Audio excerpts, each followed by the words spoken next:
বিয়ের পরে কখনো তুমি দ্বিতীয় পুরুষের মায়ায় ভালোবাসায় পড়ো না। তুমি যতই রূপবতী গুণবতী হও না কেন, যতই তোমার ভালোবাসা নিঃস্বার্থের হোক না কেন, তবুও তোমাকে ছেলেরা সেই স্বার্থ নিয়েই ভালোবাসবে। বিয়ের পরে সবার ভাগ্যে সুখ থাকে না, সবাই সুখী হতেও পারে না। অনেক মেয়ের ভাগ্য এমন হয় যে স্বামী থেকেও না থাকার মতো ব্যবহার করে, একই ঘরে ছাদের তলায় থাকে, অথচ স্বামীর সঙ্গে কোনো সম্পর্ক থাকে না।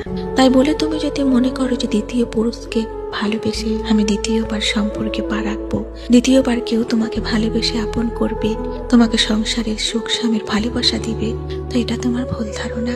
কারণ একটা বিবাহিত মেয়েকে কোনো ছেলে আপন করতে চায় না। তোমাকে সে হাজারো ভালোবাসার স্বপ্ন দেখাবে, হাজারো কথা বলবে, তোমার জীবনে থেকে যাওয়ার জন্য সে তোমার মনে জায়গা করবে। তবে তুমি একটা কথা ভেবে দেখো, সে যদি তোমাকে ভালোই বাসবে, লুকিয়ে চুরিয়ে রাখা না করে কেন তোমার হাতটা শক্ত করে ধরে তার ঘরের বউ বানিয়ে নিয়েছে?